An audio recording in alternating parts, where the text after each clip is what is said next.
Hey, this is Matt and Chris at the Quantum Leap podcast, and today on the show we have been hijacked by none other than Bart Johnson from the Friendly Skies. Co-pilot Kirk, the friendly co-pilot who turns out to be the hijacker. Bart, welcome to the show. Great to have you on. Thanks, guys. Thanks for having me. Pleasure. We really want to talk about your experiences about Friendly Skies, obviously, and all the fun you had on Quantum Leap. But could you first fill us in a little bit about your past, how you got into the business, and maybe tell us about some of the other things you've been doing before Quantum Leap? Oh gosh, okay, that might be a long conversation. There's a helicopter. You could just tell us about High School Musical if you want, because okay, I know the right answer. Let me see if I can get to it quickly. There's a helicopter coming by. I'm gonna have to, speaking of Friendly Skies, I'm just gonna let this thing pass by so I don't mess up my audio. So while we wait for that, I'm going to describe to the audio listeners out there that Bart might be the coolest interview we've ever had.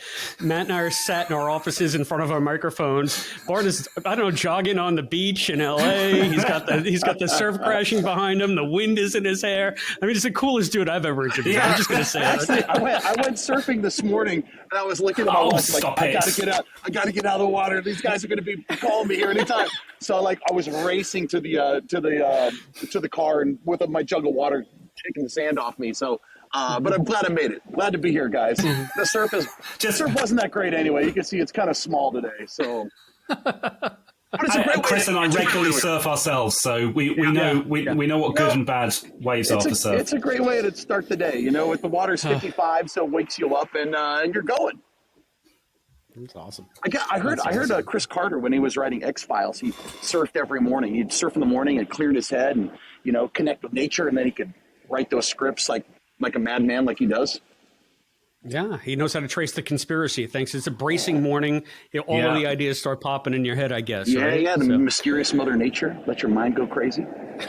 Okay, so to answer your question, my background. My gosh, so. I grew up in the movie business. My mom was a hairstylist. She did hair from Mork and Mindy, Brady Bunch, Charlie's Angels. So I was kind of that kid in the hair trailer growing up. And then I started being on the set of all these movies. And I watched Richard Donner and Joel Silver and these guys making movies. And I was just a little kid and I watched the magic. And I was like, oh my gosh, I love this. I love this world. I love everything about it. I want my life to be here in the movies. And it just stuck with me forever until I was in college and I couldn't take it anymore, and I dropped out and moved to Hollywood and chased the dream. So it's been great.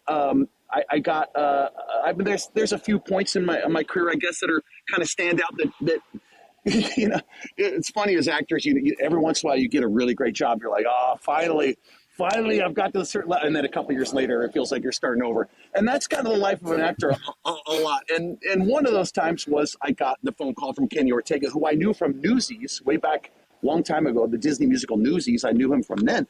And he's always been a big supporter of my career. He's been really terrific. And he called me one day and said, hey, Bart, listen, I'm doing – he's already done Newsies and Hocus Pocus. He's a big-time director. And he said, look, I'm doing this little Disney Channel movie. It's called High School Musical. We don't have a name for it yet. We're just going to call it High School Musical until we come up with a name. It's a little film.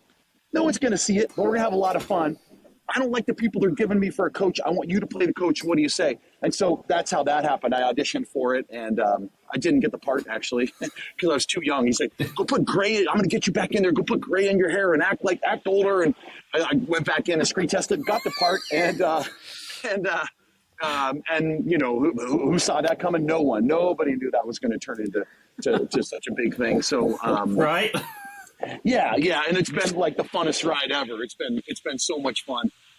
It was the greatest ride ever. I remember we were shooting High School Musical 1, and we were shooting this. There's a particular song in there called "Stick to the Status Quo," and we were watching the choreography and the dancing, and it's like people doing backflips off the tables, and just it's amazing. I mean, Kenny's directed the opening closing ceremony of the Olympics, with Paul McCartney and 2,000 dancers. I mean, he's done these big, huge, amazing things. So when we're watching this little Disney Channel movie, you're like, oh my gosh, this is incredible. This is amazing.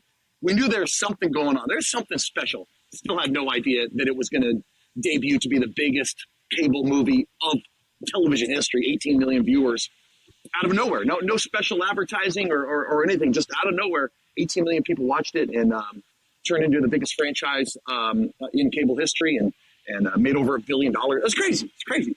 And the best part though, for me, is, I never shied away from leaning into the fandom, and I love being the coach. I love the part. I should be so lucky to be known as Coach Bolton from this franchise. So I've had the greatest time with the fans. I've leaned into it. I play that character whenever the crowd wants to see it, and made 1 million friends, and I do TikToks and Instagrams, and I kind of like do some parodies on it, and have a great time with it. But that was a good one. That was a good time. Awesome. Was that too much? That was too much. Huh? We were slow down these questions. That was great. Okay. I haven't seen the High School Musical films for years, and I'm all psyched up to rewatch them now. So let's talk about Quantum Leap. Set the scene. You're out there surfing. You get the call. I imagine while you're surfing, you get the call saying, "We've got an audition for you." You do a self-tape while you're out there. How did that all happen? Yeah, that's about right. I got the call. Quantum Leap. For this part of this pilot. I'm really a pilot, so I was like, oh, that's cool, man. I would love to play a pilot. Turns out the showrunner's a pilot too, so we got to geek out on talking about flying and this kind of stuff. So I get the script and I'm like, okay, yeah, he seems like a nice guy. Yeah, it's kind of maybe a little boring script. And then I got halfway through the script and I was like, oh, hang on a second. Okay, you don't see it coming. The way they played it, I thought it's really great. They don't really kind of hint to anything. They kind of let you think he's just he's just a good guy and dealing with this older curmudgeon kind of chauvinist kind of 70s older pilot who was great, by the way. He was terrific. And then so it's one of those nice surprises when you're reading the script and you realize, oh, this character's got some stuff to it. There's some texture here. This is gonna be fun. So yeah, sent in a self tape. I taped it in my garage, sent in the tape, and then a few days later they said, "You're in. You got the part." So it was great. It shoots at Universal, which is right down the street from my house, which is really nice. And turns out the cast is amazing. Those guys, Ray and Caitlin, they're incredible, beautiful people. And the director, Linda, was great, and the showrunner was. I mean, it's just it's one of those jobs where you're like, yeah, I wouldn't mind coming here every day. This is good stuff. So you're a pilot. Did that help? I'm sure that helped inform your actions in that cockpit. But I imagine you're not flying, giant 747s from the 70s that have 2 floors and cocktail lounges and disco bars and all that. So I mean. Can you tell me, because it seems so real. We thought that there was maybe a fuselage or part of a fuselage on a gimbal somewhere, because that's what we've seen in other episodes of Quantum Leap, at least one other episode of Quantum Leap. So if you can just talk about the set and how all of that came together and what it was like to be there. Yeah. Well, it's if I were to walk into a modern day 747, I wouldn't have a clue what to do. Now, the ones in the 70s, they're so good about this kind of stuff, make it authentic and make it appropriate for the era. It's a lot closer to the airplanes I know how to fly. So it was a lot of, not as much technology going on. So it makes a difference. I remember I did now there's a Don Belisario show, and I did a Don Belisario show where I played a helicopter once. And I learned this interesting lesson. They have all these technical advisors on set watching you very carefully because they don't want people at home to be taken out by you doing something silly. So I remember I flew a helicopter in an episode of JAG in a guest spot I did. And I was holding on to the car. Now, I've never flown a helicopter, but I understand it's very small movements, but I was holding on to one of the levers and kind of moving this way and just kind of shaking it this way. And they're like, oh, no, hang on. The Marine guys come in, listen, all the Marine pilots. And they said, your hand wouldn't go this way, go this way. You shake this way, not this way. I'm like, oh, geez, man. I'm trying to do a scene here. And I got to think about this helicopter. My helicopter hits a UFO in an episode of JAG. I got to think about this. Okay, spread me a little thin here. But that's how intense they are about wanting to make it authentic and make it real. So I appreciate that going in. So I wanted to go sit in the airplane. I wanted to make sure I'm, going off the checklist the way I know that we would as pilots. And having a showrunner that's a pilot is really helpful because we can sit there and tell stories about different accidents in airplanes and how different things, happen inside the cockpit in that era. Like it was great. It was really, really helpful that way.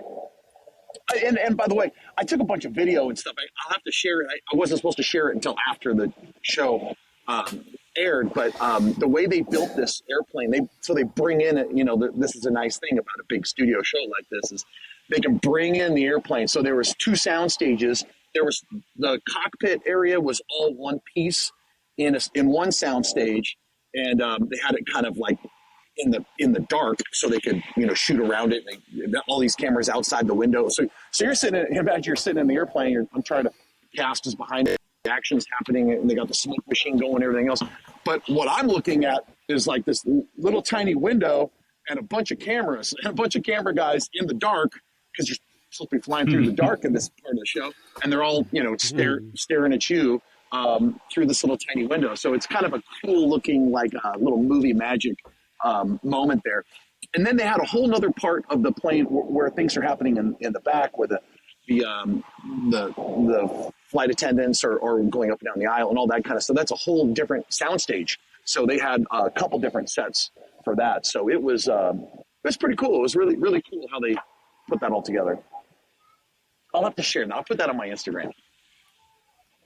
Yeah, do it. The fans would love to see. Cool. Yeah, for sure. So kids are going surf. They should be in school right now. Making me jealous. It's spring break. Spring break. You're right. Spring break. Yeah. That's right. Yeah. And we had spoken to your co-star Davida, who played your secret girlfriend. Yeah, I love Davida. She's great. Yeah.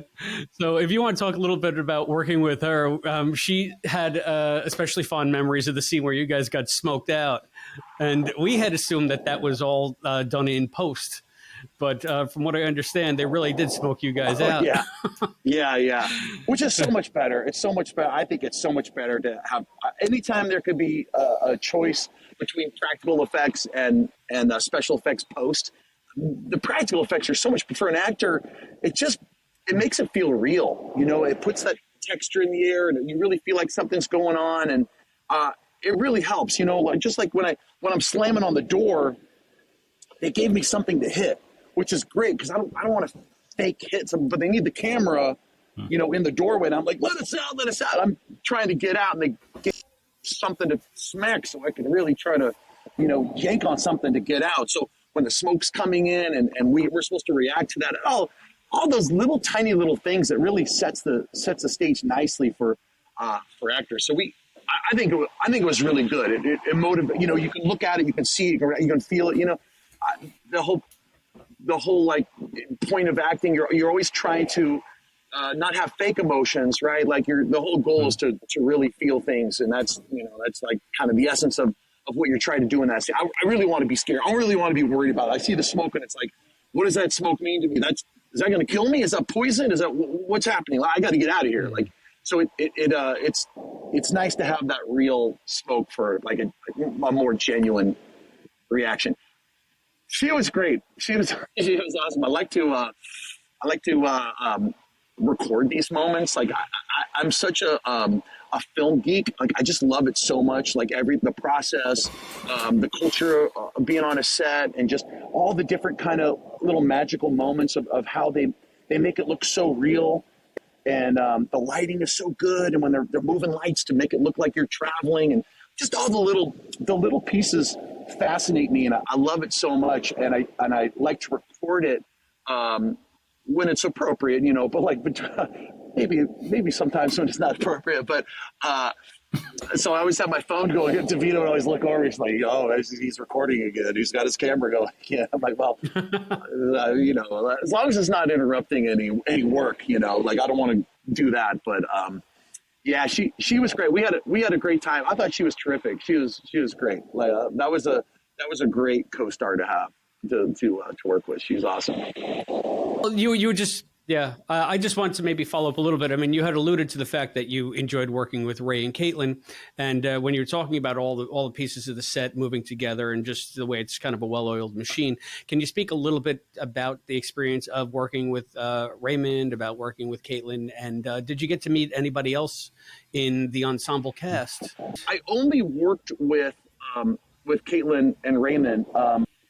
So my very first day of work, I was in the makeup trailer, and I was getting my makeup done, and Mason was sitting next to me, and I was talking, and I hadn't met Mason yet, so I was just talking about my work, and I'd done a movie with my wife, Robin Lively, and I had said, oh yeah, I did this movie, and someone said, oh, your wife, Robin Lively, and so there's several people in the makeup trailer that had worked with Robin on different shows, like, wait, Robin, and then Mason said, wait, I just did a movie with Robin. So they did a movie in where was I think it was in Nashville, but they hit it off and became good friends. So they immediately took a picture and texted to her, like, you have Robin's phone number. So that was great. That was a nice surprise. Mason was terrific. Didn't get to work with Mason. Caitlin and Raymond, I worked with both of them, and they were so great. They just such great. That's what you hope for. As actors not on a series, someone that's been on a series has been regular, had their own show before, and then you come guest star on their show. People are not always full of gratitude and appreciation for what they have, and they should be. And it's so nice when you get on a show, and you could tell Mason, you could tell Caitlin or Raymond, they're just so happy to be there and grateful for this gift that we all have, where we get to be actors on the show and work. I mean, it's so great. But they were, but again, I only worked with Raymond and Caitlin, and they became quick friends. They were quickly my favorites. They're great. You talked a bit earlier about the fun of being able to work in a real cockpit and in a real plane. I'm interested. You obviously spent your time in a uniform that could be from any era, but you were also surrounded by a lot of 70s makeup and hair and costumes. Can you talk a little bit about the experience of being transported back to the 70s? Yeah, it makes a big difference when everything you're looking at is in the 70s, because you want to feel that way, and it's obviously it's some work trying to be. I think for me, it's trying to be genuine to the 70s. So when an older pilot is acting the way he does, which I can't imagine that happening today.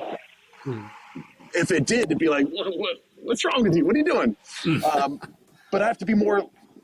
I have to be 70s about it, where it's like, oh, this he's a pig, what do you do?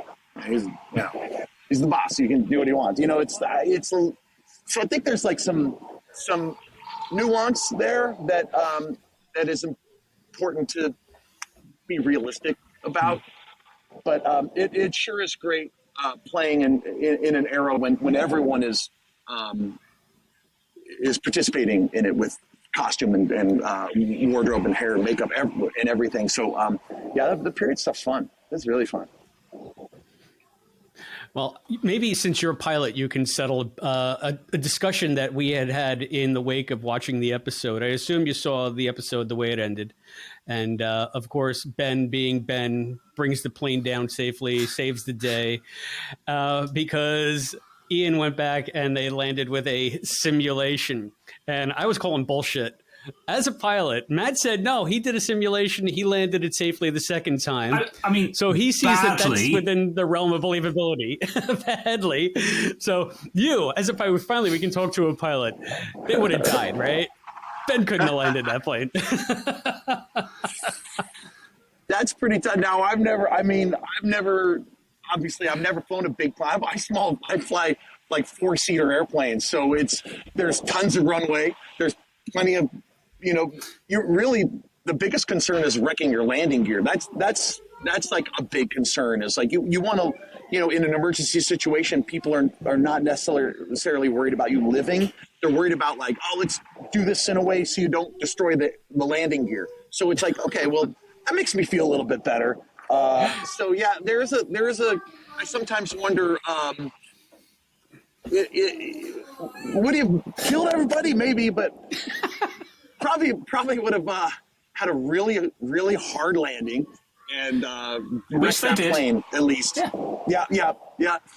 So that's pretty realistic. And then running off the runway is pretty. That's my biggest concern. What's on the other side? There's probably homes. There's probably people living there, having a barbecue, and the plane's gonna just run them over. Yeah. You had to bring that up, Chris. No, well, it's funny. Now you're talking about the hard landing and destroying the landing gear and running off the runway. And I'm sorry, ever since I knew we were going to talk to you today, the theme to Airplane has been in my head. And I just think of you in the code saying over under Roger Roger because you had the same uniform on. You're drinking the coffee. People are poisoned. It's. I don't know if the episode was an homage or an inadvertent homage, but it makes me think of Airplane. I love that movie. So I know we're talking a lot about Quantum Leap, but are there any other things that are coming up in the future that you're a part of that you want to tell our listeners about? Yeah, I have a few movies. Well, this goes back to the conversation I was having in the makeup trailer in Quantum Leap. I did 2 movies with my wife this last year, which is really unusual. And then after we did these movies, one's, oh gosh, I'm just going to remember the names of them. That's unusual, guys. I usually don't work enough that I forget the names of what I've done. Like last year, I did a bunch of jobs, which I'm so grateful for. And now I feel terrible that I can't think of the names of. Oh my gosh, what are the names of? You're like quantum what? Quantum. Shoot, I don't remember. It's been a few months now. But I've got a couple. Hey, you know what? Check my social media. I'll keep you updated. Everybody, come on by. Check out my TikToks and my Instagram, and I'll be sure to tell you stuff. But it was. You I got will a say this. bunch on IMDb coming up. St. Clair, Someone Like You, What Rhymes with Reason, Company Called Glitch, Prom Night, American Paradise. Oh my, you're everywhere. Okay, so the ones on. Okay, so yeah, they're there. Could you do that list again? Is that St. Clair or St. Clair? St. Clair. Okay, I did it. Yes, I did this movie, St. Clair. That's with Ryan Phillippe and Bella Thorne, and it was cool. Yeah, it was really cool. Mitzi, this girl Mitzi Prone is the director. She's great director, great director. I think that's going to be good. You never know. You do independent films, and it's like, you do Quantum Leap, and it's like if you watch episode, it's going to be a certain quality. You kind of know what to expect. It's going to be really good television. You do an independent film, and it's just like, I have no idea. It's like rolling the dice, and I go like this. And I go, please be decent, and then half the time they're terrible and embarrassing.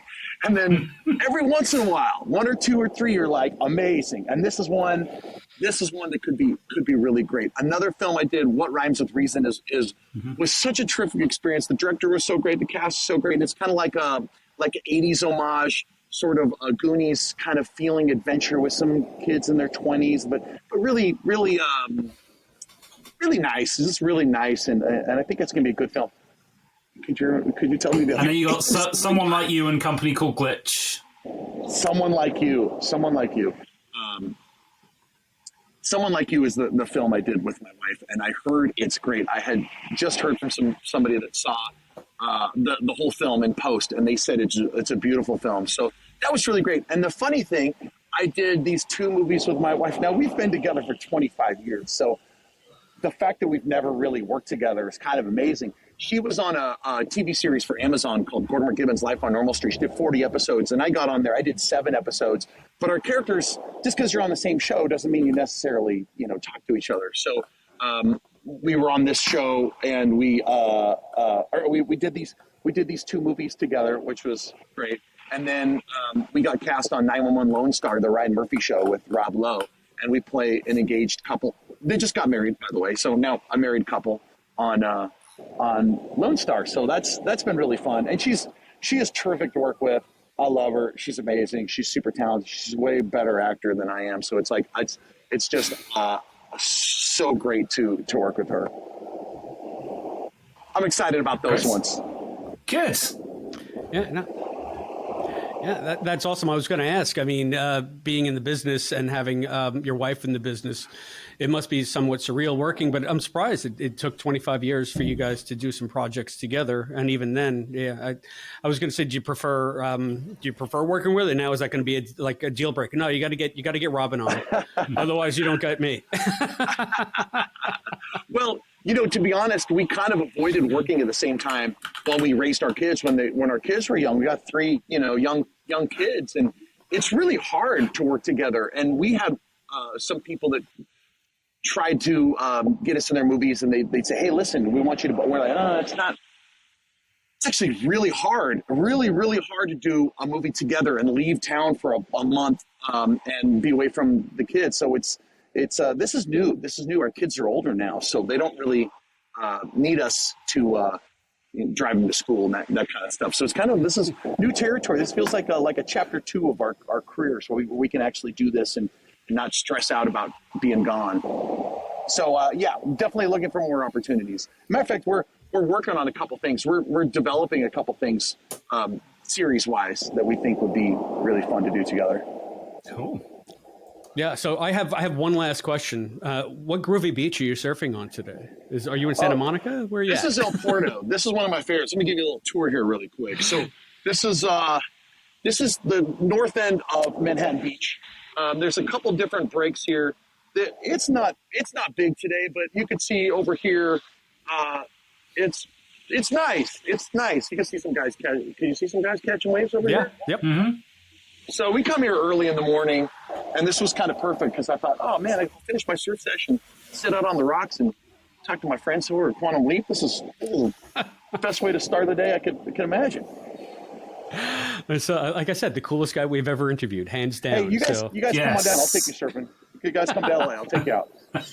Sounds like a plan. Sounds like that will be a thing to see. You better have your camera out then, sir. No, oh dear. Because my antics will go viral, I promise. Well, Bart, you have been hands down the coolest interviewee we've ever spoken to. And what an amazing location. Thank you for sharing part of LA with us while we could speak to you. Just remains to say again, thank you for your time. Thank you for joining us on the podcast. Thanks, guys. It's been a pleasure. Anytime. Hopefully I'll come back and visit Quantum Leap again, and we can do this. Yeah, that's it. We'll all three go on a set tour. It'll be great. Thank you. Yeah. And then we'll go surfing, too, of course. Awesome.